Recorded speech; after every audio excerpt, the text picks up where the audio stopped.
Pemirsa, pandemi COVID-19 merupakan siklus alam untuk mencari bentuk keseimbangan baru. Pandemi bisa saja datangnya berulang-ulang dan tidak bisa dilawan.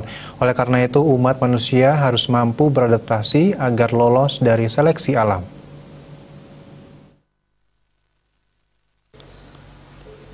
Sebagai makhluk sang pencipta, manusia tidak akan bisa berbuat banyak. Hanya saja manusia dituntut harus mampu beradaptasi, mempertahankan hidupnya terhadap seleksi alam atau hukum alam.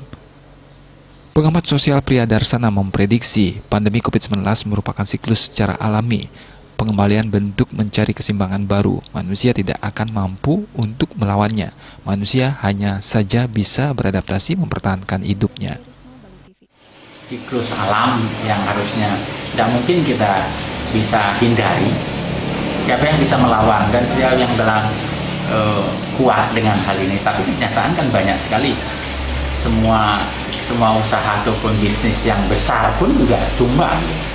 Berarti ada periodisasi di mana ternyata ketahanan kekuatan modal itu tidak cukup mengatasi pandemi yang ini. Dunia nggak cukup.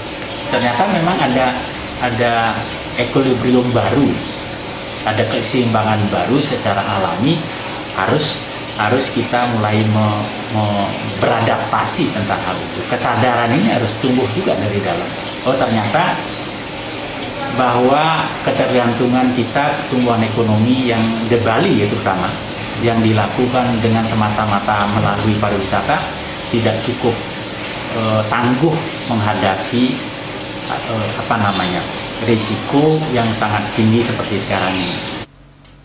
Dalam kasus pandemi ini, Priyadarsana mengibaratkan jangan menaruh telur dalam satu keranjang. Ketika jatuh telur akan pecah semua. Artinya, kita jangan menaruh harapan bersandar di satu sektor pariwisata saja. Belajar dari pengalaman bom Bali 1 dan 2, perang teluk dan resesi dunia, serta akan ada 10 Bali baru. Cepat atau lambat Bali mulai akan ditinggalkan. Untuk itu diharapkan kita mulai berbenah. Orang Bali harus berani menanamkan modalnya di luar Bali yang memiliki risiko rendah. Artaye, Bali TV.